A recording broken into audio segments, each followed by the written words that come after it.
Okay.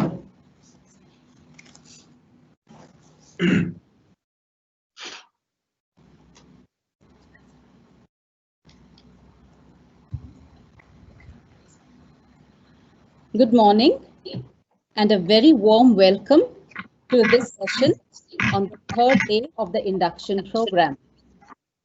Today we have three sections lined up for you.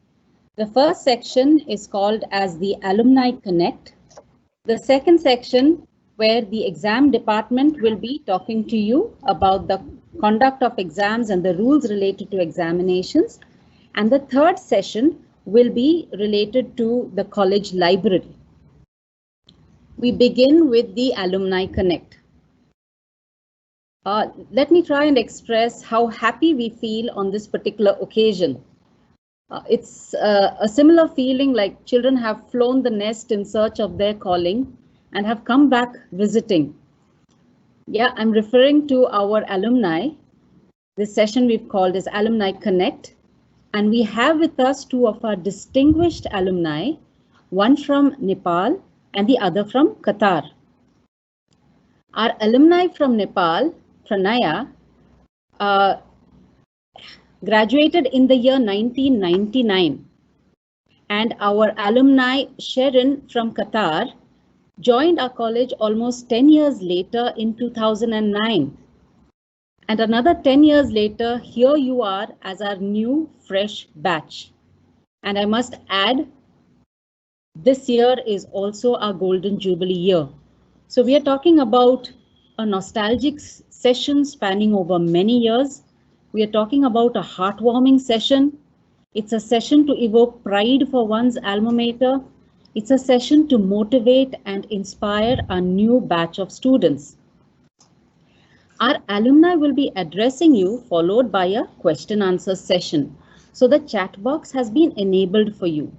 So please leave your name and messages there, and our student Shreya will coordinate the session for you. But first, let me introduce you to our first alumni, Mr. Pranaya Ratna Sthapit.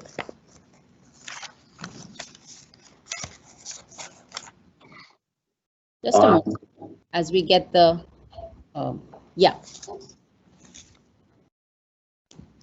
As I mentioned before, Pranaya Ratna Sthapit graduated from our college in the year 1999. As far as his professional experience goes, he started off as a sales and marketing executive, and he held the position of assistant marketing manager at Chowdhury Group and Nepal Level Limited. Later on, he joined Coca-Cola Brothers Nepal Limited and went on to become deputy marketing manager, country marketing manager, country sales manager, and has been steadily moving upwards in terms of designation and work responsibility every 2 years. In 2014, he joined Samsung Electronics, Nepal, joined as a senior manager, went on to become deputy general manager, and now is the general manager of the mobile division of Samsung Electronics, Nepal. As you can see, and those who saw this PPT were saying that this is so much of information, how will people read? And that is actually what I wanted to show you. These are his areas of core competencies, and he has so much ranging over such a large area, different competencies which he has mastered and therefore has been successful in his tenure. And I try to pull out some of his core competencies for your easier understanding. And his core competencies, some of them, which I'm bringing to your notice, is that he describes himself as an aggressive negotiator. He has superior marketing and market research skills. He's a collaborative leader and competent in leading cross-functional and cross-cultural teams. He also has financial acumen and number and analytical skills. He is not traditional and is very open to change. He works extremely well under pressure. And now in his current senior role, he is responsible for providing strategic direction to his company and is also responsible for strategic development and sustainable development. As far as his professional summary is concerned, he has summarized his professional career as being a strategic commercial leader with over 19 years of diverse experience in different industries such as FMCG and mobile. His commercial leadership includes revenue growth management, business planning, trade marketing, distribution, and developing routes to market. He was also involved in implementation, channel development, sales force development, training, and capacity building of cross-functional teams.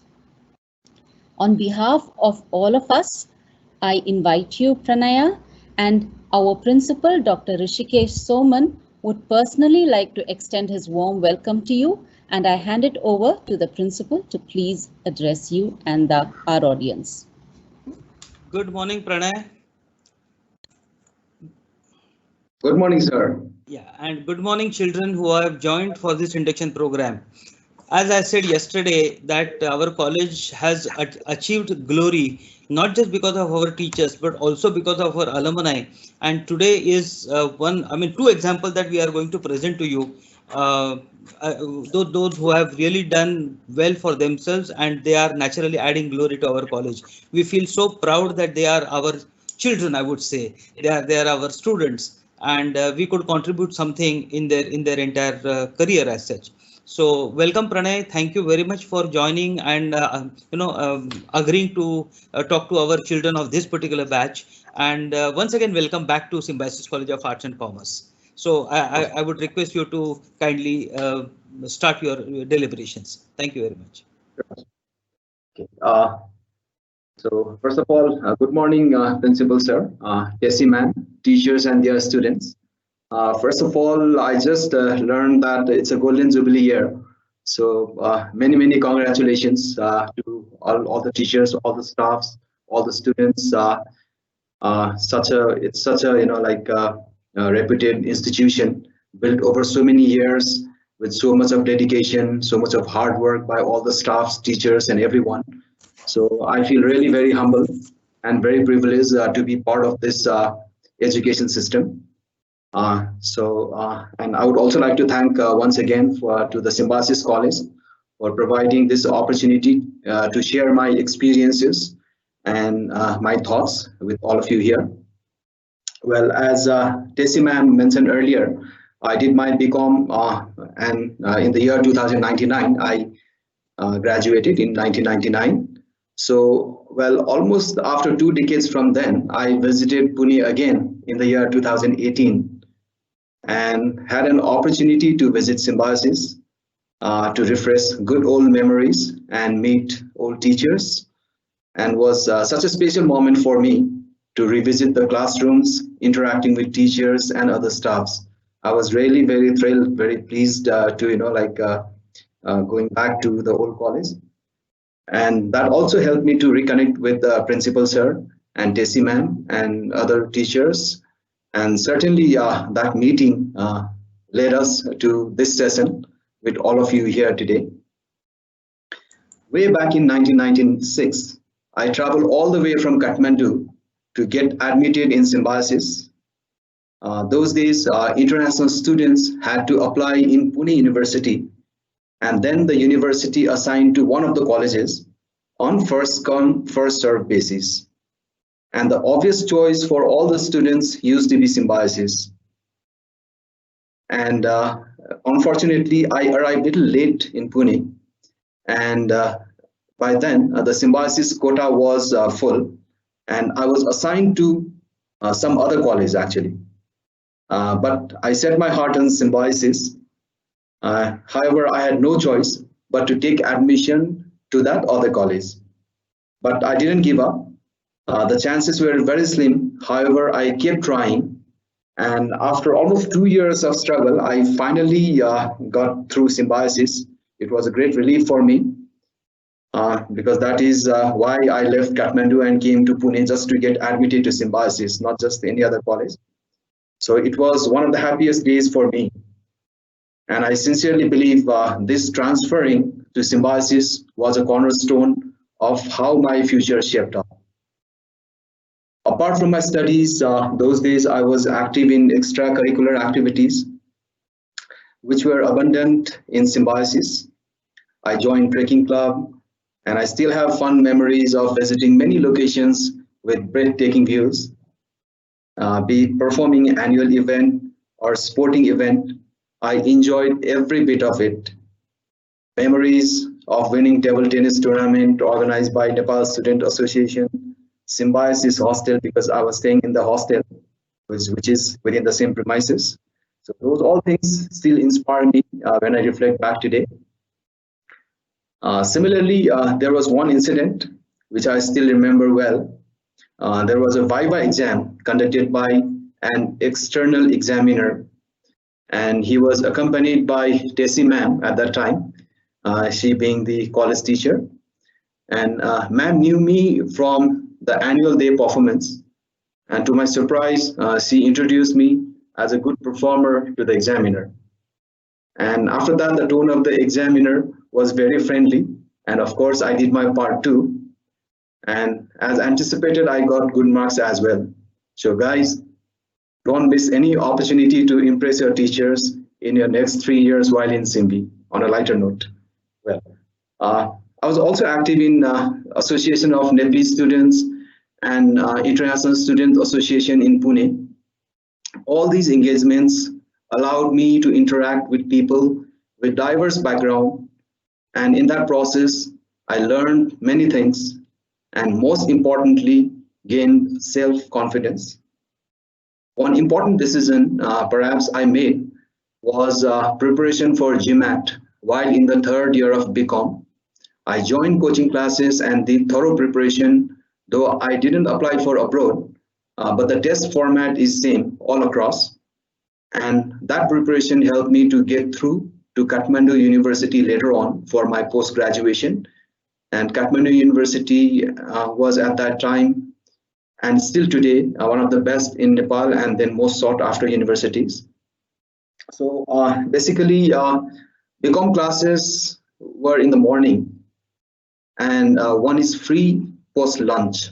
So after lunch, whole day there are no classes, so you are free. So of course, morning classes are important, but it is also important how well you utilize your rest of the day. This will shape you better as an individual and as a professional at a later date.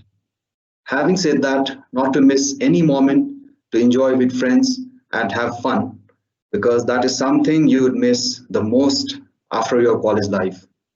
And once you become a professional, that is something you definitely going to miss. Well, in my BCom, I specialized in banking and finance, and I was fascinated by the banking world back then. But later on, I pursued sales and marketing in my post-graduation, and later in the profession as well, as you can see in my introduction here. My career journey started from internship while in MBA. I applied for internship with Nepal Liver Limited, which is a subsidiary of then Hindustan Liver Limited. After completing my studies, I applied there for a job, and luckily I got selected. So I was fortunate indeed to be part of the being the first Nepali to be enrolled in their BLT. They have a program called Business Leadership Training. It was kind of a year-long program where one gets exposure in the different areas of business, sales and distribution, marketing, production. So you have different stints in this 1 year where you understand, end-to-end business from the supply chain to sales, marketing, absolutely end-to-end. So that gives a very good the feel about the business, understanding of the business, so that you can perform better later on. So it's like a year-long OJT. So I got opportunity to do my sales stint in our northern branch, that was in Gurgaon office, So I travel almost for 3-4 months to Himachal Pradesh markets, because those markets were pretty similar and that resemble to the Nepal market. Hilly areas, that is where the challenges of sales and distribution comes in because of the terrain. It's so difficult to penetrate these markets. So I was assigned to that market. So it was a great learning experience for me. And later on, I did my marketing stint in Unilever office in Mumbai. So I was part of the Lux marketing team, brand team. So that was kind of a very, very extensive experience for me. And I learned a lot. It was very, very important the starting of my career, I would say. So that initial 1 year with Nepal Liver was of utmost importance in my career, where I learned the basics of all the sales and marketing. So after spending some time there, I moved to other companies, and then in the year 2004, I started my career with Coca-Cola Nepal. So this is where actually I could accelerate my career and developed overall business acumen, with the elevation later on, elevated to the post position of sales and marketing head. So the exposure, the experience provided by Coke was unparalleled. It was in Coke where I worked on many projects. So essentially, I was part of the task force team, many projects where I could, roll out important business projects, be it the sales, pre-sales implementations, be it the Salesforce automation. So all these new initiatives I was fortunate to be part of. So now when I reflect back, both these companies, Unilever and Coca-Cola, so they helped me immensely to grow as a professional and provided me exposure, experience in a diverse areas. And then later on, moving on, as you all know, there's a wave of technology-related business over the last several years. And tech companies nowadays dominate the list of the most successful companies globally. And that is same in our subcontinent as well. So I wanted to get into it, and opportunity came along in the form of Samsung. So after a lot of deliberation, actually I went for it. Of course, spending more than 10 years in one organization, that also like Coca-Cola company, you are in a comfort zone in a way. Things are so routine, and then you are safe, what is coming next, what is to be done. So you are so much thoughtful, and you can foresee the things ahead. But that's a pitfall, I would say, because I have to come out of it, because unless one moves away from that comfort zone and takes up new challenges, it is difficult to grow in life and in career. So with that thought, I decided to move on. So working for technology related business, or Samsung for that matter, is a very, very different ballgame for me. In my previous experiences with the FMCG companies, be it Coca-Cola or Unilever, they were very, very stable business.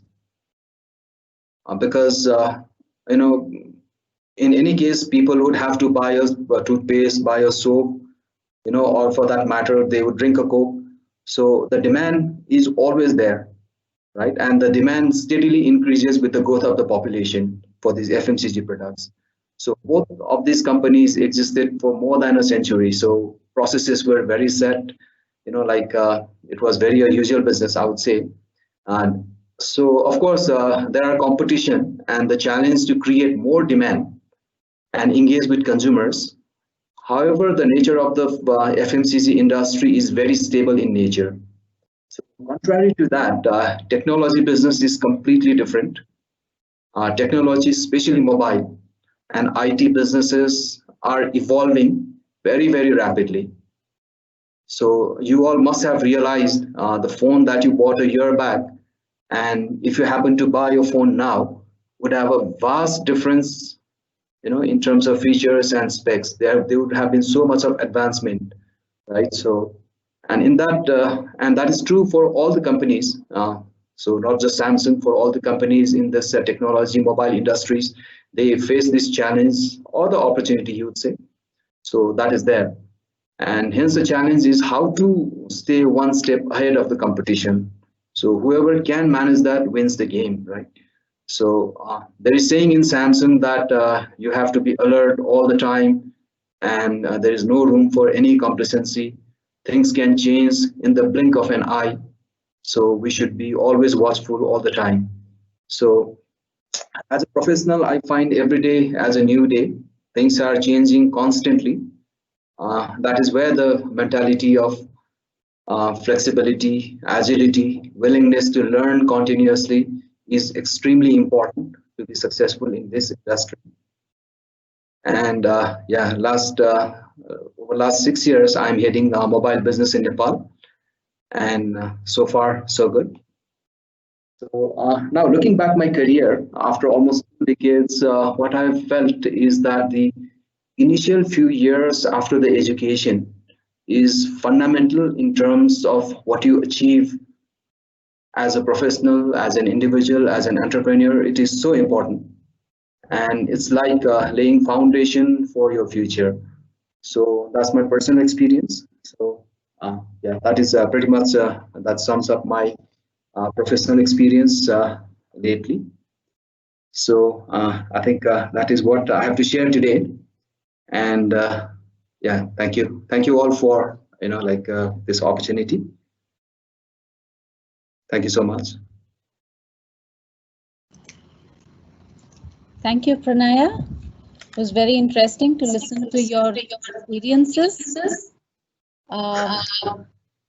We now throw it open for questions. If students have any questions, they can post it in the chat box, and Pranaya will be very happy to answer it.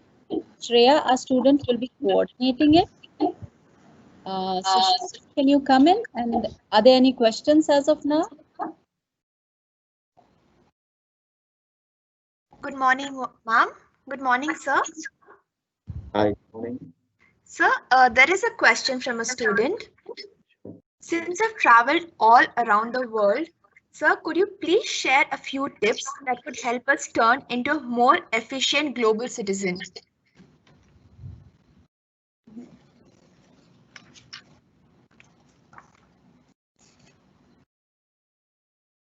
Well, just like I can just share my experience, sure. So as I mentioned earlier, the when I started my career, I started with Unilever, and I did all my stints in India. And later on, when I joined Coca-Cola, it was the Nepal, the office here was part of it was owned by the Coca-Cola SAPCO, that is South African Bottling Company. So yeah, so the point was, in throughout the career, I had opportunity to interact with multicultural, the people and the people from the different backgrounds. So yeah, of course, when we work with multicultural background, so that is where we need to be open and try to understand the other cultures, and then accept, and then the appreciate the other cultures, and that is where the opportunities comes through, and then become a true global citizen. Okay, thank you so much, sir. Sir, we have another question. Is changing industries easy? From your experience, what could you let us know about it, sir? Well, that's a very good question. Actually, I was anticipating it. As I mentioned earlier, you have to have your core competency, I think. So, for example, if you talk about me, I always, I did change the industry from FMCG to FMCG to, I mean, the industry is same, but then to later on to mobile, that's a different industry. So, but then my core competency, if you see, has been same, like the understanding the consumers, market intimacy, knowledge, insights, developing route to market, distribution, right? The marketing. So be it the mobile industry, be it the FMCG, Unilever, Coke. The core competency required to perform my task is more or less the same. Of course, when I moved from FMCG to electronics to mobile industry, that caused me a lot of challenges in terms of understanding some technical terms, some like technology. That there are a few challenges, but then the my core performance area is the sales and marketing distribution, as I mentioned earlier. So yes, there will be challenges, but then, for example, had I shifted from FMCG to hotel industry, completely different, or then some other industry, it would have been a little different.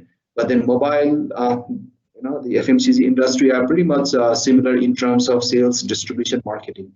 So my advice is, as I mentioned earlier, like initial days, I find that many people keep switching the industry in the initial days. And that is not, personally, I don't find it to be workable, because initial, at least for a few years, you have to stick to one industry and know, nitty gritties about that, so that later on you use that as a foundation and grow on and try your hands slowly in the different industries. That will be a more smoother journey for you. Yeah, thank you. Thank you, sir. Sir, we have a question. Could you please tell us how we could survive this competitive environment, and what do you think about starting one's own business? Yeah, so certainly the environment, in the challenging environment, it is like in every sector, it is a cutthroat competition. Like from the company standpoint, for example, in the mobile industry or the operator industry, in, for example, in India, is perhaps one of the toughest industries globally, right? So similarly in the job market also, there are a lot of challenges, a lot of competition. So basically, in order to succeed, we have to build our competitive advantage, right? So as a company, from the company standpoint, what are the competitive advantages one can build over the competition? So for example, if I talk a little bit about Samsung, if I can draw an example, Samsung is continuously trying to build that competitive advantage in terms of the technology, in terms of the usable technology. For example, only the last year, Samsung was the first company to commercially launch the flexible display, right? So similarly, a lot of new technologies, a lot of investment in terms of research development is taking place, so that we can have that competitive advantage. So that is from the company standpoint. And from the individual perspective also, as I mentioned, it's a continuous learning for us as an individual, as a professional. So it is so much important for us to continuously change, evolve, continuously unlearn and learn. That process is so much important, right? Because the things are changing so rapidly. Because what I learned 20 years back in Unilever, if I just stick to that, then probably it will be not relevant for now. So we have to continuously evolve, learn. That learning, that mentality is extremely important, or even more important in today. Yes, sir. Thank you so much, sir. Sir, we'll just have one more last question. Sure. So since you work in such dynamic environments, effective communication, and to be more precise, diplomatically dealing with people out there in the world of business must have been integral as well as complicated at times. So, sir, how did you take on this challenge? And also, most importantly, what has exactly motivated you to keep on working so much day in and day out? Right. Okay. Yeah, that's very much true indeed. So when you are in this industry and being in the sales and marketing, so we have to interact. We have to interact with so many stakeholders, and sometimes there could be sensitive communication. For example, when you are talking to media, when you are talking to some external stakeholders, the government agencies, so that's a time when the communication can be very sensitive, and then you have to prepare yourself thoroughly, do's and don'ts, like what are the communication you want to make. So it shouldn't be kind of informal, casual remarks, most of the times. So yes, so that requires a lot of preparation, a lot of learning actually. I also learned over the course of time with every interaction I try to improve. So that's how it is. And then in terms of the motivation, well, so for the individual motivation could be different. It could differ from person to person. But then for me, of course, I want to achieve the success in my career, and then so about the experience. It's about the experiencing different industries. It's about the elevation in your position in terms of the fulfillment of what you achieve, right? And then many times it is also the individual aspiration, what you want to achieve. But then yeah, so there are so many things, right? Thank you so much, sir, for sharing your valuable insight. Over to you, Tessie ma'am. Thank you, Shreya, for coordinating that. There are a large number of questions. I thank all the participants for putting them in the chat box, but for paucity of time, we can't take all of it. But thank you so much for asking pertinent questions. I'd like to thank Pranaya for sparing his valuable time. I suppose now you will be heading back for office to a packed day. If you have the time, do stay back for another half an hour to listen to our other alumni who will be taking over after this. But nonetheless, whether you stay back or not, we'd like to, from the bottom of our heart, send you our gratitude all the way to Nepal for having joined us online, for inspiring us, for giving such important messages, and a kind of a role model, I would say, important role model, because you're talking about change and students are facing so much of change.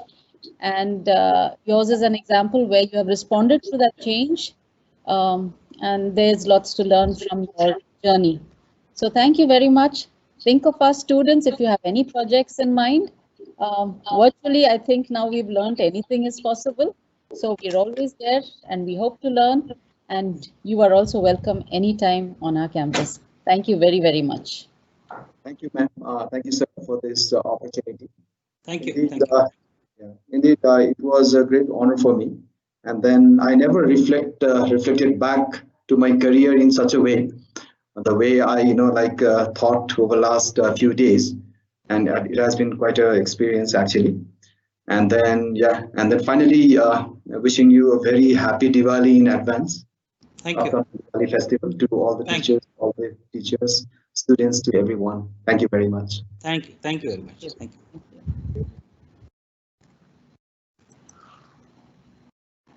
Okay. Hello. Yeah, can we see? Yeah. Yeah, so we go on to our next alumni. Like I said, we are thrilled and very happy to have her also with us. Her name is Miss Sharon Santos Orien, and she is from Qatar. She belonged to our BCom batch of 2008 to 2011. She is now the Communications and External Relations Lead at the oil and gas multinational French company in Qatar.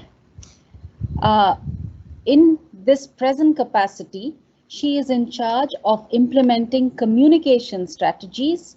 She is responsible for promoting Total company's reputable brand image by targeting key decision makers, partners, customers, media, and community. She joined Total very early on in 2012 after a few stints with other companies. She held various positions in Total as in human resource, public relations, communications. She is the co-owner of a communicators network made up of 23 different entities within Total, promoting an effective two-way communication between employees and management. Prior to joining Total, Sharon worked as a country marketing trainee at Microsoft and as recruitment assistant in various career fairs in Doha and as event assistant for various exhibitions and large-scale events. She has not stopped her studies. She is currently pursuing a postgraduate diploma MBA finance degree from BITS Pilani. And now for an additional aspect which she didn't include in her resume, but we are very excited about it because she has managed to follow also a parallel career in modeling. Sharon has been described, and this is from the net, Sharon has been described as Qatar's first and only South Sudanese model. She has modeled for both local designers and international designers, and I've heard that she has also walked the ramp in Paris. So Sharon, welcome on behalf of all of us. I remember the conversation we had in the basement many years back, where you were a brilliant student, academically on the top of the class. And in a casual conversation, you said, I want to become a model. And at that time, I wondered, why do you want to go into modeling when you are so good at studies? But I guess we have all evolved, and over the time, we admire the fact that you have managed to achieve both, done both together. So on behalf of all of us, congratulations, welcome once again, and I request the principal to please speak to you. He would personally like to welcome you. Thank you Hello, very Sharon. much. Hello, Sharon. Hello, How are Mr. you? Hello, Dr. Soman. I'm doing great. Thank you. How are you? we were so pleasantly surprised to hear about you few days back, and you didn't inform us about your success and about your dual career kind of thing. I don't know if I would consider it a career, but yeah, it's something that has been a passion for a while, and I'm actually very surprised that it was included here. I'm very pleasantly surprised. No, I mean we are really glad that you could manage both these things very successfully, and we are really proud of you. We would have been more happy if you would have been informed. You would have told us well in advance as such. But accidentally, we came to know, I believe. But once again, I welcome you on the campus virtually for the time being. But whenever you will be planning next trip to India, when the things will be sorted out, you are most welcome on the campus. This year is the golden jubilee year of the Symbiosis Society as such. Our college has completed only 37 years, but the Symbiosis Society, you must be part of the international students body and everything, I believe. So Symbiosis Society has completed 50 years of existence. So this is our golden jubilee year, and I really welcome you on the campus, and I would certainly like you to share your experiences with the new batch that has just been entered into the college portal. So once again, welcome, and please start your deliberations. Thank you. Thank you very much, Dr. Soman, Dr. Tessie, for that very warm welcome. And I also want to take the opportunity to thank all the management and faculty of Symbiosis College for this great opportunity. It's your golden jubilee year, and to me, coming here today does feel like I'm coming back home, because obviously Symbiosis has been so much more than just an education institution. In parallel to obviously the studies and everything, we did have the Symbiosis International Students Association, where I was a part of, where I got to meet many other people like me who were home away from home. So just coming back here is giving me memories, and again, very honored and very grateful to be an alumni representative for this orientation program. And also for all the first year students, first of all, congratulations on being a part of Symbiosis College of Arts and Commerce. It gives me so much joy to be welcoming you to this amazing community.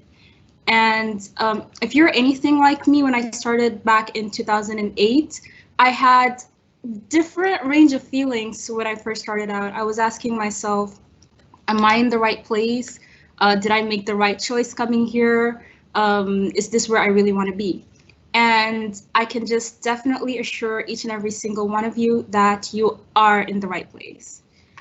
You're now a part of a very diverse community, and it's regardless of whether you come from Pune or whether you come from other cities in India or even other countries around the world, you definitely will find a way to fit in. And I think this is what the very name of our institution represents, Symbiosis. When I joined Symbiosis, I didn't really know what the name Symbiosis meant. I assumed it was something to do with biology or something technical. But upon a very quick Google search, I found out that it means a mutual coexistence or close interaction or living together between two different organisms. And you will see in the next 3, 4, 5 years, depending on how long you take to finish your course, that you are mutually and peacefully coexisting with the rest of your community members, and that you are all about to embark on a journey of learning, of self-discovery with other students. And at the end of this experience, you're going to come out to be a very transformed person. And I can tell you this from personal experience. So I would just like us to start off by talking a little bit about my experience in Symbiosis, because when Dr. Tessie approached me and she said, we want you to give a quick talk, at first I was very excited, very pumped. And then I began to wonder, what can I possibly say that you as first-year students don't already know? So again, I could only share with you my experiences and some of the things that made my time there very memorable, and as well as a few advices. And just having listened to Pranaya speak a little bit before me, I can really say that we do have a lot of things in common in parallel. I think this is something that's common among all the other Symbiosis students. So first and foremost, my first advice is to just keep an open mind.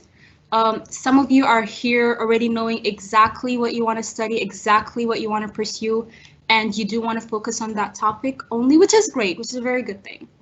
But I also do encourage you to be open to new ideas, to be open to new experiences, to new directions, to always challenge yourself and to always have an open mind. You are having the opportunity to learn with some of the greatest professors and teachers around the state and around the country. So it's a great opportunity, but at the same time, you will also be learning from your peers around you. And at the end, you will learn to look at things maybe from a different angle or from a different point of view. And the second important thing is to also build relationships and develop yourselves. So there's a sense of community, and I'll keep stressing on the word community because it's very important. When I came to Symbi in 2008, I was just expecting an education, a degree, 3 years to finish and to come back home to Qatar. But I left with so much more than that. And I do believe it's going to be the same thing with you. Your community is going to be made up of your professors, your peers, your friends, your colleagues, college administration, faculty member, basically a whole cohort of people rallying around you to give you support, to give you guidance, and occasionally to be the shoulder you can cry on or basically a listening ear. And this is very, very important if you don't have family members here, or if you live far away from home, or if you are alone, or if you feel alone without being alone. I was able to make a lot of new friends, a lot of great friends, and friends not only as my college mates, but also with my professors. And my homesickness soon faded as soon as I found my place in this community. And before I knew it, I was fully immersed in my student life in Pune. And honestly, coming back home to Qatar was at times very difficult. So this is the level at which I felt I really belonged. So the relationships that you as students, as first-year students, are going to be developing here with all the faculty members and the rest of the other students will be for the long term. And this is something that is going to help you build your career. You're obviously all here because you want to be the makers and the shakers of your future. And this was very possible if you're willing to meet new people, to tap into new resources, and to be an active member of the Symbi community. All these benefits of these relationships will eventually last you for the very long term. And one of the other things as well is development, self-development. So from my personal experience, I can tell you that I was really able to develop myself and develop my personality starting from the first years in Symbi, like I really became who I am. And I do remember my first day. The classroom was packed, so I was in cost and words accounting. That was my specialization. So within the first day, we were grouped with students of banking and finance, and the classroom was very full. And I soon realized that a lot of the students were very knowledgeable in a lot of the subjects.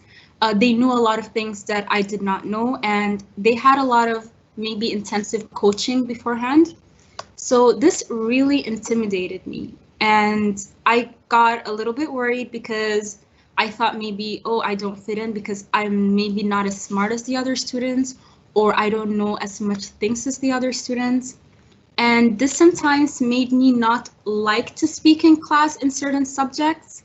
I felt like I didn't have all the answers and there was a lot of self-doubt. But in hindsight, today, I am here to show you that you don't need to have all the answers. You're here to learn. Your professors, and I can guarantee you this, your professors will continuously challenge you in ways that you have not been challenged before. They will encourage you to make mistakes because, well, making mistakes is always welcome, especially in subjects that require you to have exchange, philosophy, debate, thinking. You're obviously all arts and commerce students. So this is all part of the learning process, expressing yourself. So I highly encourage you to take chances, to stretch yourselves, to try things that does seem beyond your reach. These years, be it between 3, 4, 5 years, will be years filled with a lot of opportunities. And like Pranaya said earlier, this will be the best time in your life. So feel free to ask the big questions that you never dare to ask. Don't just sit back and absorb. Be active participants in your education. Ask questions, probe for answers. Feel free and feel confident enough to state your opinions, even to challenge your peers, to question your professors. It's a safe environment, and again, pushing yourself through your limits is how you learn to truly develop yourselves. One of the other things that is very, very important is tolerance and empathy. So, and this is one of the qualities that you will find yourself taking away with you. Just basically having better understanding between each other. This is something that has helped me in life, actually in life, at work, and everywhere. I work at Total, which is, as Dr. Tessie stated before, it is a very, it's a multicultural environment. It's a French oil and gas company, but now since I work in Qatar, we have many different nationalities, many different people from various backgrounds, different ages, different cultures, different religions. So the way we think and the way we view things are very different. But what's important is we're tolerant towards each other, and we even go to understand why do certain people think this way. And this tolerance is especially important today. We are living in a world where there's a lot of conflicts between nations, races, political parties, individuals, etc. So what we really need is a generation of young people who, yes, will obviously have different views, but at the end will have genuine respect for each other, for the humanity, as well as a broad understanding of the world. And this understanding comes about when you step out of your comfort zone. Again, you would see in your next years at Symbiosis that you will have a lot of team projects, different events. You're going to interact with peers whose character and habits are completely different from yours. At first, it might be a bit uncomfortable, or you might have different topics that make you uncomfortable. They really push you out of your comfort level. But these are basically tests of your empathy and also tests of how you could respect each other and reach a consensus or reach a common solution while still being very different and while still working with different types of people. No matter what the topic is, there will always be a certain level of empathy and respect. So finally, this will not just be about the knowledge that you're going to be getting from your professors, from your textbooks, etc., but it will also be your role and your responsibility in building and nurturing and being a part of an inclusive society, and a society where everybody's thoughts and everybody's feedback is respected and considered. I like, it takes me back to a quote that Albert Einstein once said, which I really like. So what he basically said was, the value of an education in a liberal arts college, it's not just about the learning of facts, but it's also about training your mind to think about things that cannot be learned from textbooks, but it can only be learned from experience. And I do believe that this not only applies to liberal arts college, but also generally arts and commerce colleges in general. One other thing that I also wanted to share with you is to embrace your uncertainty. Embrace the fact that you don't know what's going to happen. You might plan something and it might just not work out as you planned, but you still embrace it. We've all experienced at obviously certain points in our life that life takes us places that we never thought it would take us. Sometimes life throws an obstacle or two along the road, just to see, like, just to test your courage and your values. And you might have a journey. You might be at the starting point and your end point might be 2, 3, 4, 50, 100 stops away. And throughout your journey, you might take a detour or two. You might wander a little bit here and there. You might even decide, oh, I don't want to go to that destination. I want to change my direction completely. That is all completely okay. All of it is fine, as long as you eventually complete your journey. I've seen for myself as well that life has taken me places that I didn't think I would go, or I did not necessarily want to go to. It has tested me in ways, but at the end of it, it also opened up different opportunities that I never dreamed of. And yes, so embrace uncertainty and go with the ride. I took a very different path from what I had originally intended. On my first day at Symbiosis, my plan was, okay, 3 years, Bachelor of Commerce. My concentration was Cost and Works Accounting. And then my plan after that was to do an ACCA or a CA course, an intensive one. And then after that, do an MBA in finance, and maybe in parallel work at obviously either an investment firm or work as an auditor. This was my plan. But today I find myself in a career in communications, and it is further away from what I had originally planned for myself. But either way, I'm very happy and very satisfied because it has taught me how to be resilient, and it will teach you how to be resilient, how to be able to basically just adapt and to make the most out of unforeseen situations. And just another funny story, not really funny, but it happened to me. So I'm currently, as Dr. Tessie stated, I'm currently pursuing my postgraduate diploma, which is my gateway to MBA Finance from BITS Pilani. So in March this year, I had come to BITS, to Goa, actually, the Goa campus, in order to write my exams. And I had decided to, take a few days to relax at the beach. It's Goa, so of course you have to take advantage of that. And after a while, in my 5th day in Goa, I found myself not being able to come back home to Qatar because of the COVID restrictions. So everything was closed down. And at first, I was very, very stressed out. And I said, oh my goodness, all my life is here. I need to come back to work. Obviously, I had a temporary visa in India, so I couldn't stay for very long, and I didn't know what to do. And after a while, I realized, okay, this is an opportunity for me, because I took it as an extensive holiday, and I decided to go to Paris. So Paris and France is where our headquarters are located. So we have offices, and I luckily had my office laptop. And I ended up staying there for about 4 months. In Paris. So this is something that I didn't plan for myself, but today I found that it had opened a lot of other doors, So looking into the future, I do know that I'm a little bit more flexible to moving to a country like France, which I previously didn't think was possible. So yeah, being resilient, going with the flow, and you would finally find that there's a lot of opportunities opening up for you. So just to conclude, I basically just wanna conclude by saying how to make the best of your experience here at Symbiosis. Share your knowledge and your skills. Don't keep them to yourselves. We all know that every single one of us has a skill, a passion, or some kind of a gift.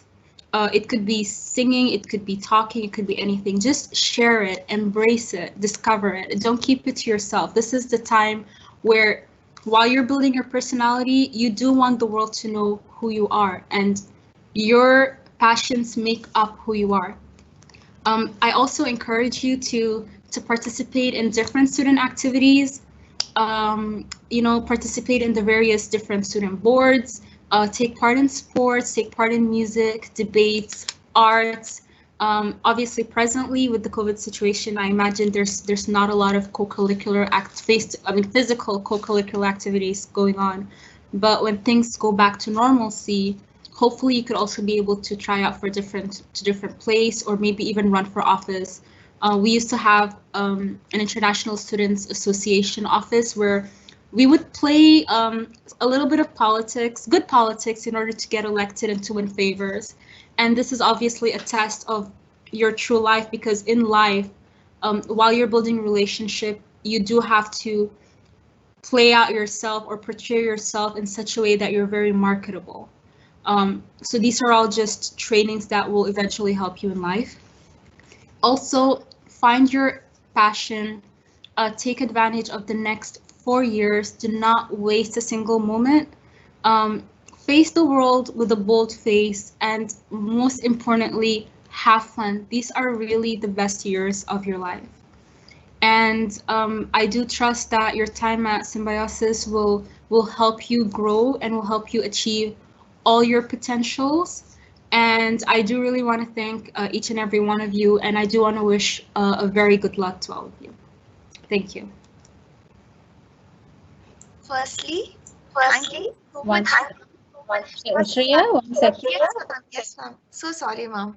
Yeah, no, before you go ahead with the question answer session, Sharon, was lovely listening to you, to your touching and heartwarming stories about embracing uncertainty. And today you come across as a very confident, young, dynamic lady.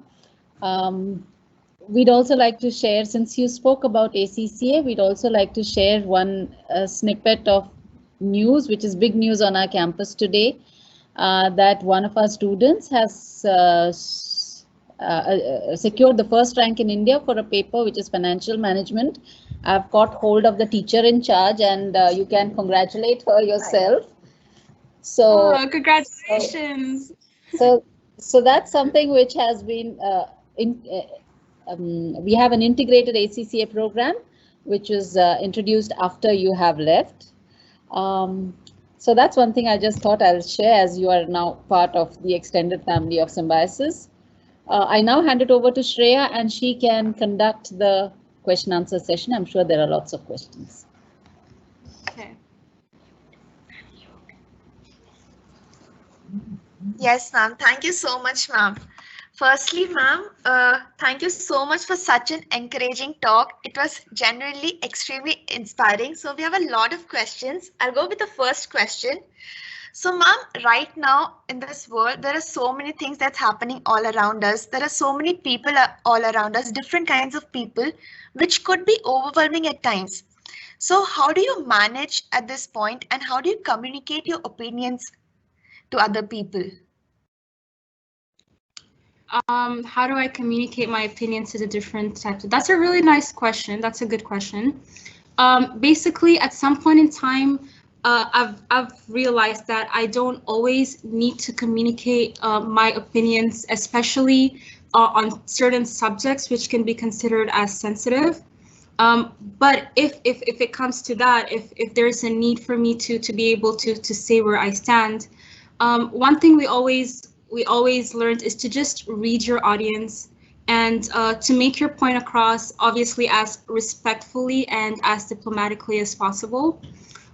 You don't need to be very aggressive. You can always say what you have to say in a very diplomatic way.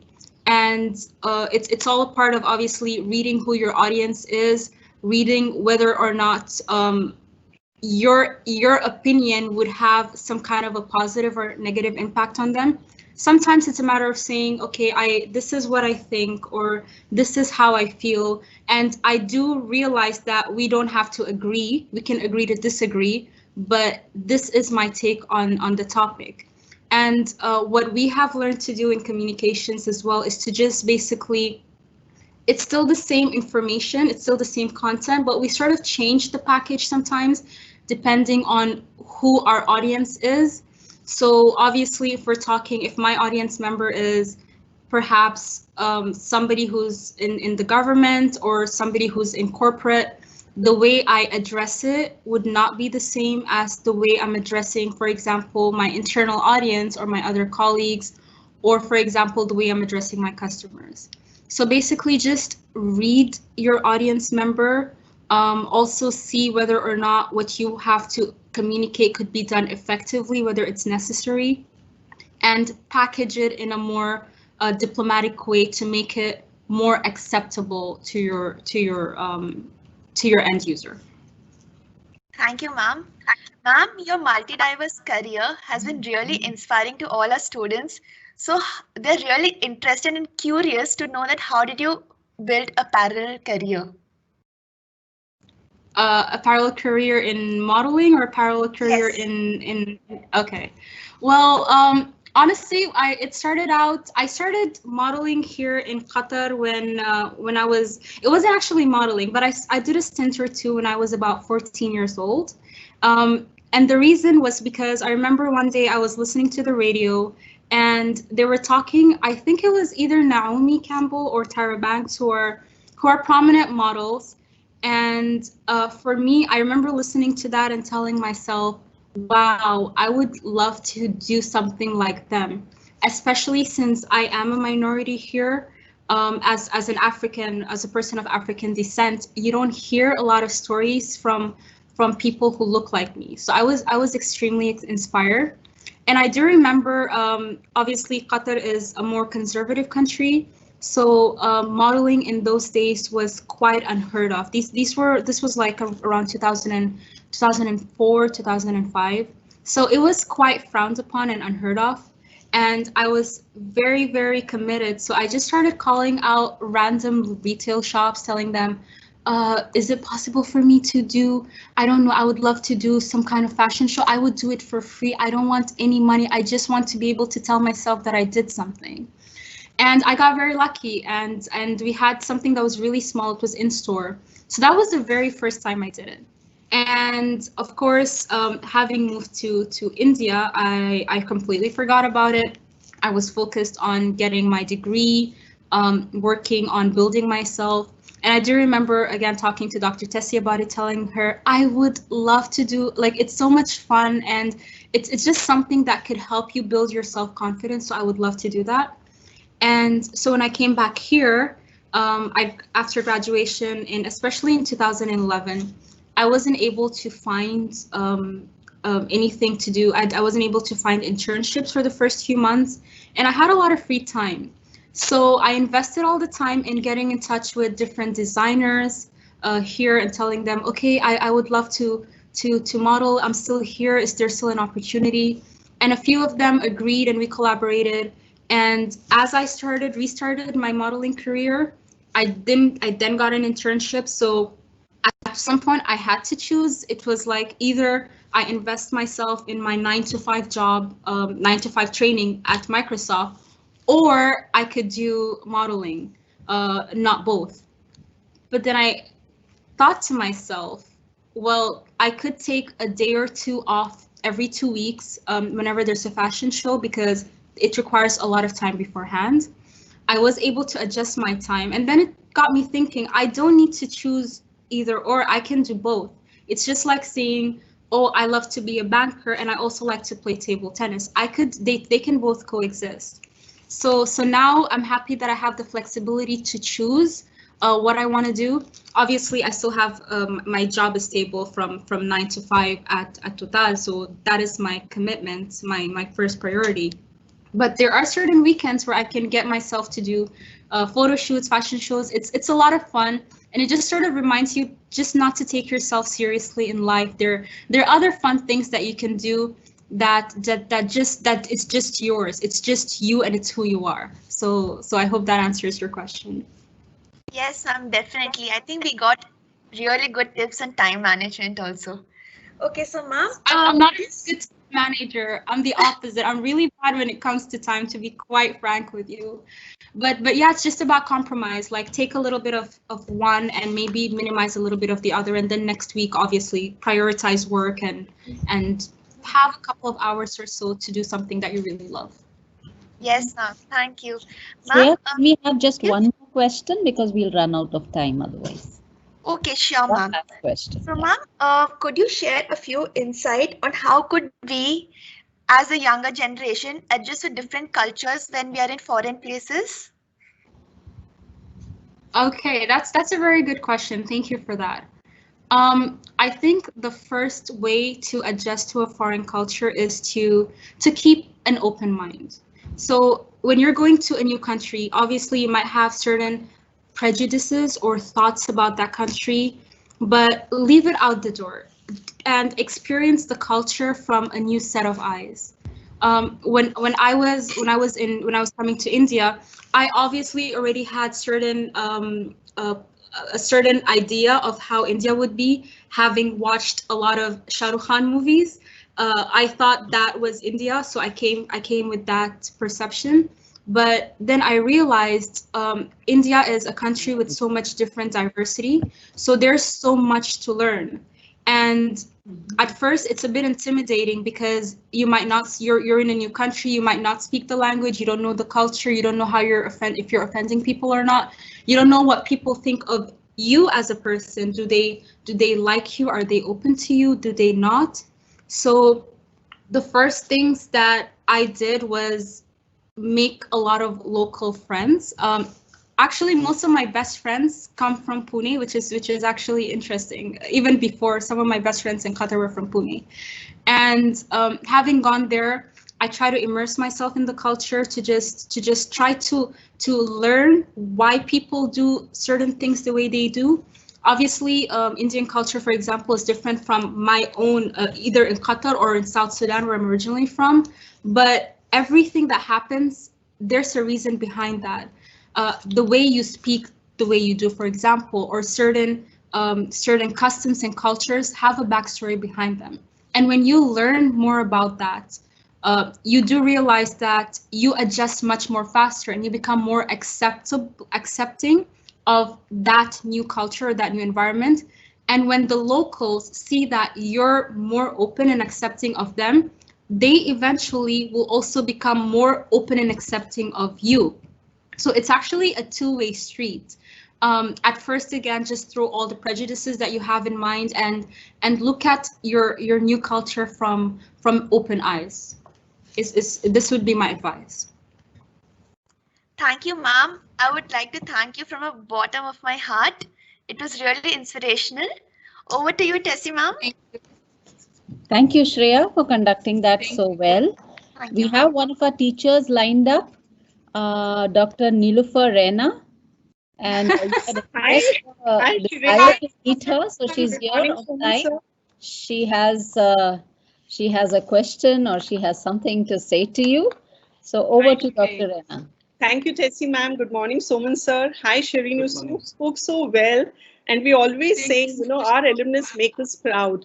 So on behalf of the college, let me thank you. And I would like to extend an invitation to you that we will invite you for a mentorship program. And I hope Soman sir is going to say immediately, yes, please go ahead. So one is for the mentorship program for our young minds and maybe for we teachers also.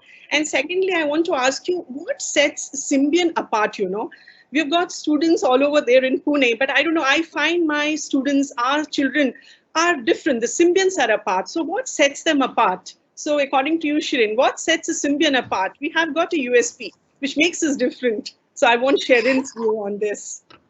So first of all, Nilofer ma'am, thank you so much for the invitation. I would love to be a part of the mentorship program. Of course, I hope Dr. Soman would say yes, because Yes, he's now of on the course, of spot. course. I think he has to say yes. Okay, so that's really an honor for me.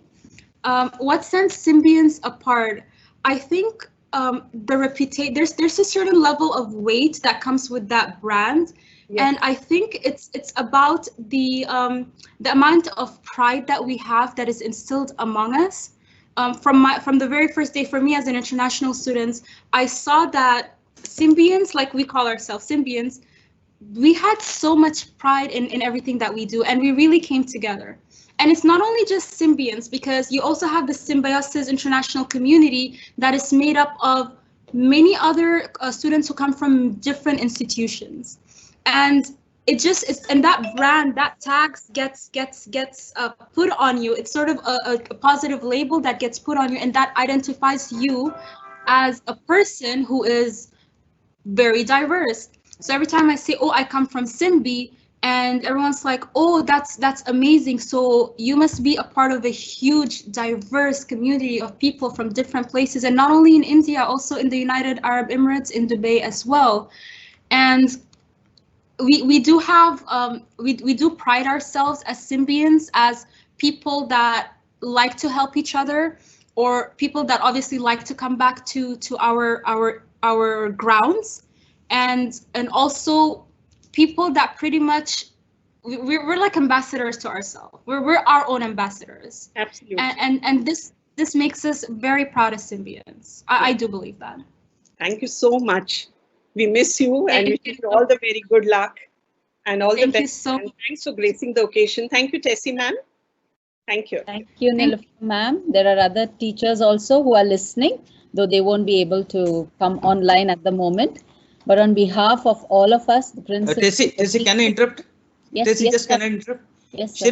Sharon, I can't stop myself from asking this particular question, that whatever so far you have done purely on the basis of your graduation degree, and you have not really thought necessary to go for post-graduation in so many years. Am I right? That is very correct. So I didn't think of doing this degree until a few months ago. Yes. So whatever you gained in the college, in these 3 years of college, was good enough for you to survive in all these years and progress in your career. Definitely, that is very true, Dr. Soman, because basically the degree helped me. The degree opened doors for me to get my first, for example, entry-level job, and then I realized that I continued to progress. I continued to learn. So I didn't want to push myself and get another degree. For me, this was all well and good, and I was moving up in the corporate world. I was moving up in my company. But now the reason why I'm pursuing this new degree is because I do want to venture back to finance. So I just want to get a little bit out of my very comfort communication zone and try something different. Okay. But I know there's a lot of, not a misconception, but there's a lot of pressure sometimes that students feel, oh, after I finish my bachelor's, I need to do my master's. That's right. And after I finish my master's, I need to. That's you don't need to unless you absolutely want to learn something completely new, but you don't need to follow a path that has been directed. You know, when the time is right, when you feel I need to get that master's degree, you go ahead and you get the master's degree. If not, push yourself in other ways. Thank you. Exactly that answer I was expecting, because like a blind faith, people are just doing bachelor, then master, and then they get into the job kind of portal. But then yes. if your bachelor's degree is good enough for you to survive and succeed, then yes. Yeah, okay, good. Thank you very much, Sharon. Thank you once again, and you are most welcome for the mentorship program also. Thank you very much. It's my honor. I'm sorry, Tessie, to interrupt. Sorry, Tessie. Not at all, sir. I think the students will understand we are on this journey of nostalgia, but we haven't forgotten you're there. So we're going to get back on track with the rest of the things which are lined up for you. But before that, A big thank you from the bottom of our heart to Sharon for sparing her time, for giving us such valuable tips, and for the exciting possibility of having you more involved in the college activities for the future. So thank you once again. Thank you, Tessie, ma'am. It's really, I feel very delighted and very happy for this opportunity. And I'm looking forward to interact more with students. And I look forward again to be a part of the mentor. Ma'am. Ma'am, Thank you. Thank you. Thank you. Thank you, is the Sharon. professor in charge. Yeah, go ahead, Shreya. You can take over now. Yes, ma'am. I'm sorry to interrupt you, ma'am, once again. Yes, please go ahead. Thank you, dear Tessie, ma'am. Ma'am is the professor in charge and coordinator of this year's FI induction program. Good morning, everyone, once again. I, Shreya Khuntia from TY BCom, am extremely glad to meet you all for the third day of the induction program. I would now like to invite the versatile Dr. Sheena Matthews, Deputy Controller of Examination, and the efficient Mrs. Ashwini Kothari, Exam Coordinator from the Examination Department, to shed light upon the evaluation and credit system. Over to you, ma'am.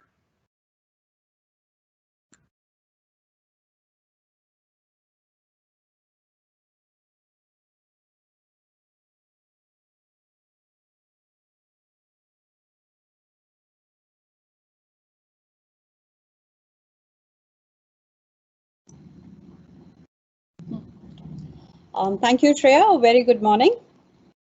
According to Cambridge Dictionary, exam is a test of a student's knowledge or skill in a particular subject. Well, we in the examination cell help you in this process. To give an overview of the exam process, rules and evaluation criteria, we have Ashwini Kothari, our exam coordinator, and myself, Sheena Matthews. For all our BA BCom programs, that is the regular and honors, ACCA and interdisciplinary, we have a semester pattern of examination divided into 6 semesters in 3 years. The medium of instruction for examination shall be English only. The validity of the registration for an undergraduate 3-year BA BCom program is 3 years plus 2 years if necessary. Hence, total of 5 years. In an exceptional case, 1 more year may be granted. Thus, the validity for registration would be maximum for 5 plus 1, 6 years under exceptional circumstances. We would like to give you an overview of the exam process, which we follow for all our end of semester examination. Students are required to fill the exam form.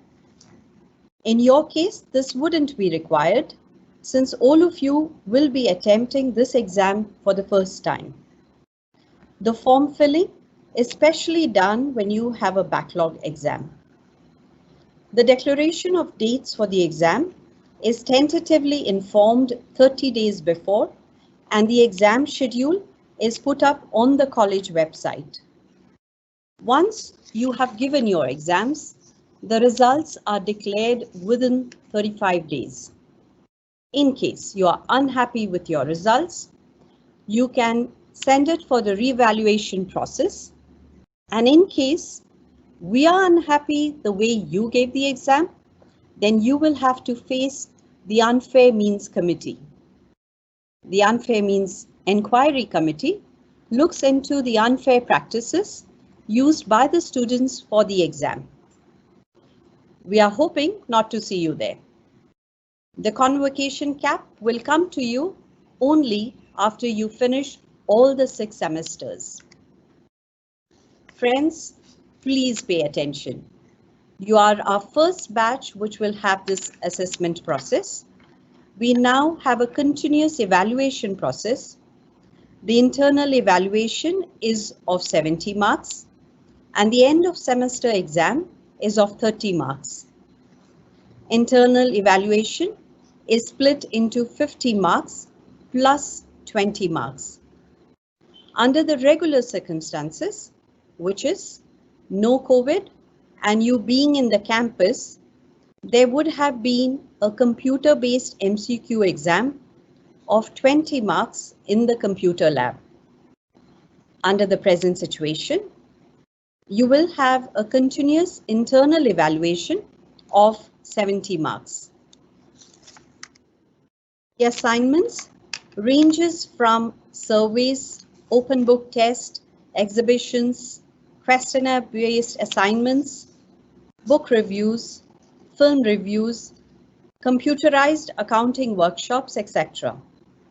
The type of assignments are based on the requirement of the subject and the discretion of the subject teacher. Our online computer-based MCQ exam of 20 marks is an apt way of testing your knowledge. The computer lab caters to 100 students at one time, and you will appear for 2 papers per day. You will experience this when you join us in campus. It is mandatory for a student to pass separately under each of the 3 components of the examination. The 3 components is out of 50, 20, and 30. It may be noted that even though a student may have scored a total of 40 or more marks out of 100 through any of the 2 components of the examination, but has failed or not appeared for the 3rd component, the student will be considered as failed in the given subject. Please note, this is very, very essential. A student will have to score a minimum of 20 marks out of 50 and 8 out of 20 in the internal assessment. In the end of the semester exam, which is of 30 marks, a student must secure 12 out of 30 to pass. Thus, we are saying 20 plus 8 plus 12 is 40, which is a must out of 100. Students, this is the minimum required, and the maximum, sky is the limit. A student can move to the 2nd year with a backlog of a maximum 4 subjects of semester 1 and 2 together. This is what we call ATKT, that is allowed to keep terms. A student can move to the 3rd year with ATKT only if the student has no backlog of the 1st year. To engage you further, our exam coordinator, Ashwini Kothari, will guide you.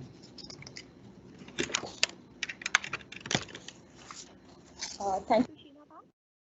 Very good afternoon to all. Am I audible? Yeah, okay. Thank you, Sheena ma'am. A very good afternoon to all of you. Now, as you all have got introduced with the examination process, evaluation pattern, rules for etiquette, let's move forward to know more about the grading and credit system. The grade for the degree course of 3 years shall be awarded to a student on the basis of aggregate marks obtained by the student in all the 3 years, that is your 1st year, 2nd year and 3rd year. This is called as a 10-point grading system. You will get your final grade based on this grading system. Now, as per UGC guidelines, to get regular BA BCom or BCom with ACCA, BCom with interdisciplinary program, minimum 132 credits are required. And to get BA and BCom with degree with honors program, minimum 150 credits are required. So what this credit mean? Basically, 15 hours of active academic learning is equal to 1 credit. Now, you will ask me, ma'am, how to earn these credits, right? So if you look at this table, in semester 1, you have 7 subjects, and all these subjects are your general papers. So for each subject or each paper, it carries 3 credits. So after successful completion of your semester 1, students will earn 21 credits. So the case in semester 2. Now in semester 3, that is your second year, you have 4 general papers, which again carries 3 credits each, and 2 papers of your specialization, which carries 4 credits for each paper. So at the end of the successful semester 3, you will earn 12 plus 8, that is 20 credits. And the same is applicable to semester 4, 5 and 6. So after successful completion of your semester 6, you will earn 122 credits on which your CGPA, that is cumulative grade point average, will be based. But now you require 132 credits, right? So how to get this remaining 10 credits? Now from 122 credits, you will get from your academic component, right? Now apart from this, in your first year, you have one graded subject, physical education. On successful completion of physical education exam, you will get 2 credits, right? And in your second year, you have one more graded subject, environment science, that is EVS. On successful completion of EVS examination, you will get 3 more credits. Students, please note these credits are called as non-CGPA credits. As for the calculation of CGPA, these credits are not considered as these are the graded subjects, right? So now it is 122 plus 2 plus 3, that is 127 credits, right? Now remaining 5 credits you will have to earn through the value addition courses. I'll give more information on this in a while. Now in case of degree with honors program, you will get 23 more credits from academic component of degree with honors program. So in case of degree with honors program, students will get 122 plus 23 plus 2 plus 3, that is 150 credits. Okay. Now, as I said, for regular BA and BCom, 132 credits are required. Now, about 127 credits, you're more clear that you're going to get these credits from your academic component, physical education exam and EVS exam, right?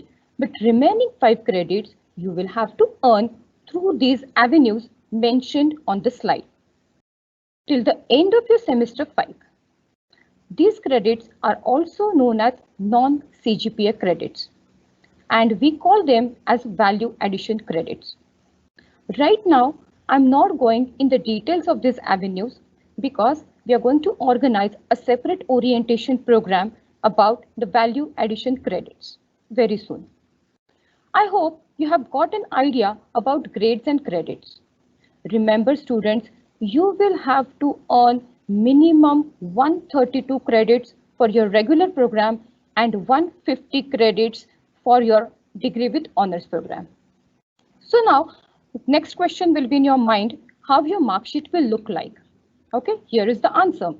Students, you will get subject-wise marks, credits per subject, grades per subject, grade points per subject, and then total marks, total credits, total grade points, and also semester grade point average, that is SGPA on the mark sheet from semester 1 to 5.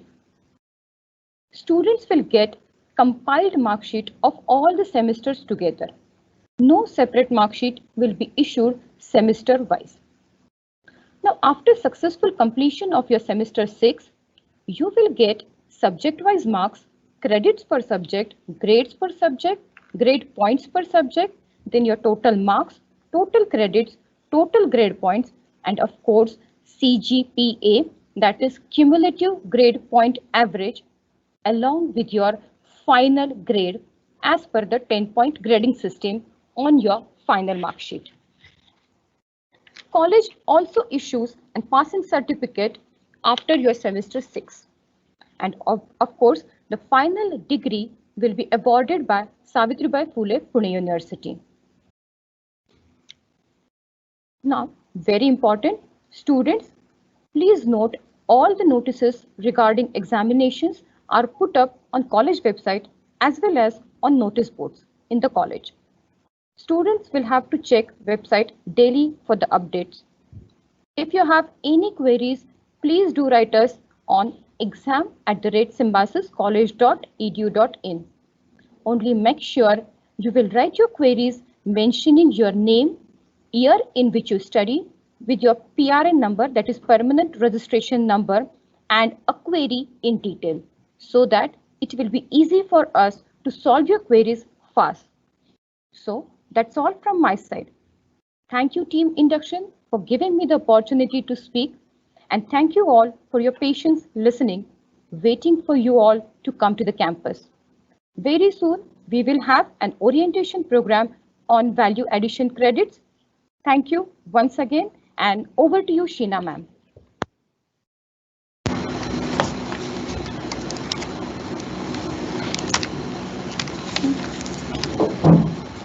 We in the exam cell conduct examination for 4,000 students all throughout the year. This magnitude of task is done by our wonderful team, led by Proficient Dr. Marcel Samwell, Controller of Examination. We have our exam coordinator, Ashwini Kothari, a super efficient person. Our faculty representatives are Dr. Yogini Chiplunkar, Dr. Santosh Marwadi Kumbhar, and Mrs. Sarika Wag. From the office, we have our registrar, Mrs. Gandhali Porlikar, with whom you interacted yesterday. At the undergraduate level, we have Mrs. Rupali and Mrs. Purva, who look into all the exam work for all the disciplines. They are our backbone and are very hardworking. At the postgraduate level, Mr. Ingulkar looks after the exam work with a lot of enthusiasm.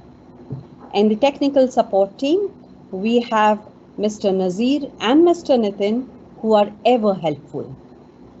We also have our indispensable kakas, Sunil Kutward and Rawat Kaka. Well, friends, thank you for your patience. We look forward to you having a wonderful journey in Symbiosis.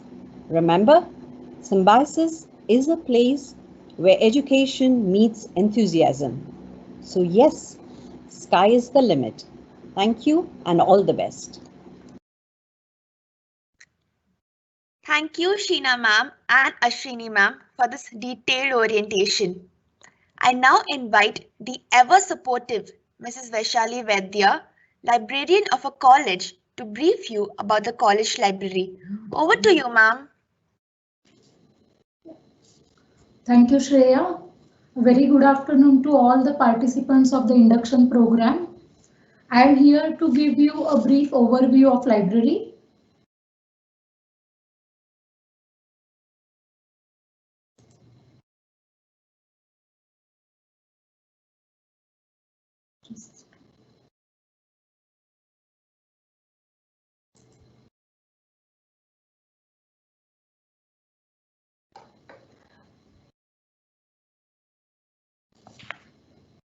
Yeah. So welcome to this session of library. Our college library has a good infrastructure, pleasant ambience, and good collection of books and electronic resources. In our stock, we have books on diverse subjects. We have a good collection of reference books covering the subjects of your curriculum. Besides that, we have a very good collection of English literature and Marathi literature books. We have good books on history, mythology, philosophy, and many other subjects. Also, we have many motivational personality development books, competitive exam preparation books, and encyclopedias on different subjects. Also, our library subscribes to various journals and magazines and electronic resources. So I invite you all to explore the rich collection of our library when you join the college physically and make the most of it in your 3 years program with us. Main library and reading room is on the ground floor and e-library unit of the library is at the basement.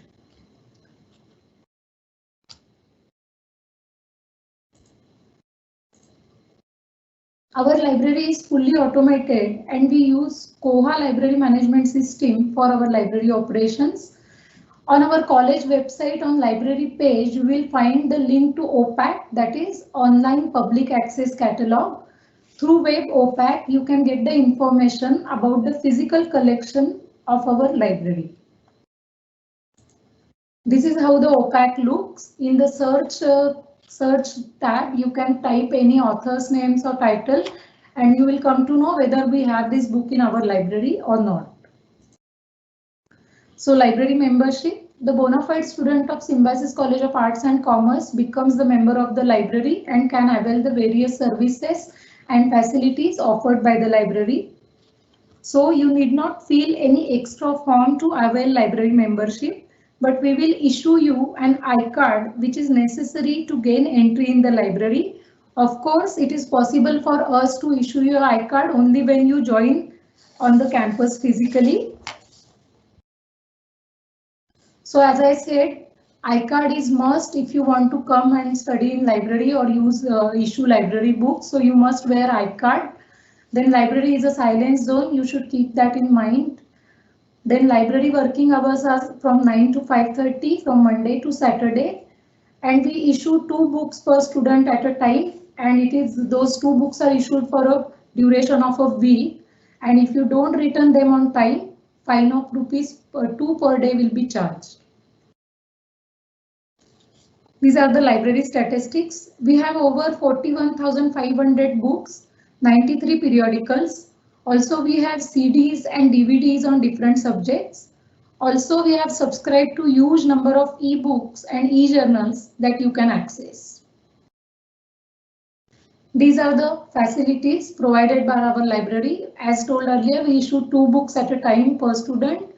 Reading hall facilities you can use for reading newspapers, periodicals and journals. Also, you can sit in reading hall for your own studies. We provide reference service, e-library service and OPAC is available on our website. Also, we provide you with syllabus and previous year question papers. Before the exam, well in advance, we will mail you the previous year question paper just to give you an idea about the previous year's questions. Syllabus is uploaded on our college website, so you can get the syllabus from there. Also, we issue you the textbooks for English subject, but again, then that possible only when you join on the campus physically. So we will issue you the textbook for English subject when you join us on the campus. E-library facility, I would like to tell you more about it. Students can access e-resources at the basement section of our library, where we have set up computer terminals for accessing e-library resources. Also, students can access e-library on their laptops through Wi-Fi connectivity. But as currently pandemic situation is going on and you can't visit the campus physically, we have extended the remote access facility to our online resources to you. So for that, you need to visit our library page, go to online access page. There we have made available one Google form. Please fill that Google form and we will create your account for accessing the online resources. So this is the page I was referring to. Go to this page and click here enlist registration form, click there and fill the Google form available there. Under e-resources, we subscribe mainly to Enlist and CMI, that is Center for Monitoring Indian Economy. We have subscribed 3 databases of CMI, that is Economic Outlook, Industry Outlook and PACE.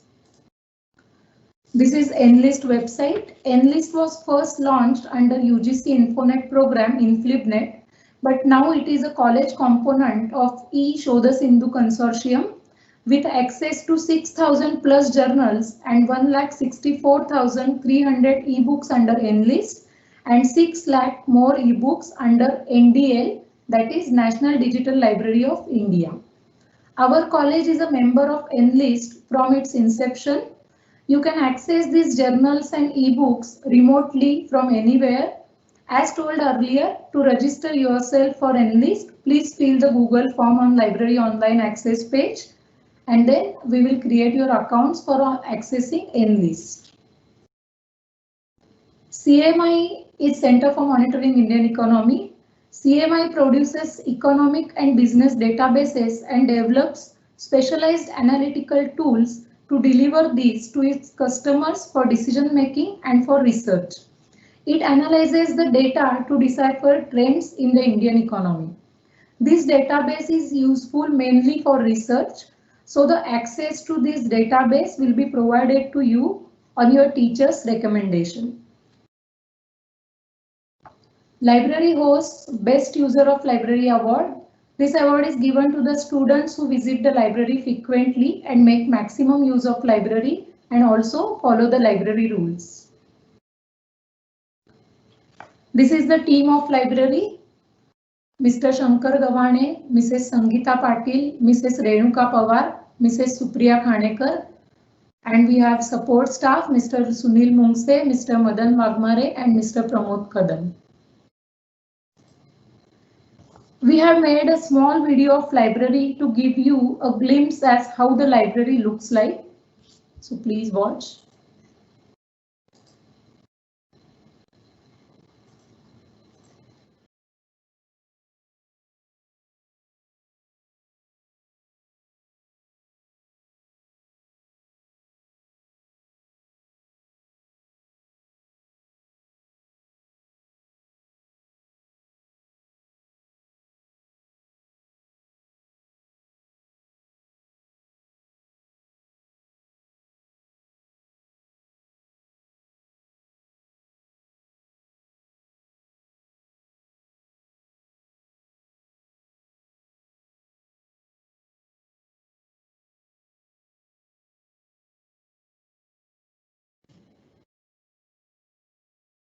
This was a small presentation to acquaint you with the library collection and facilities and rules.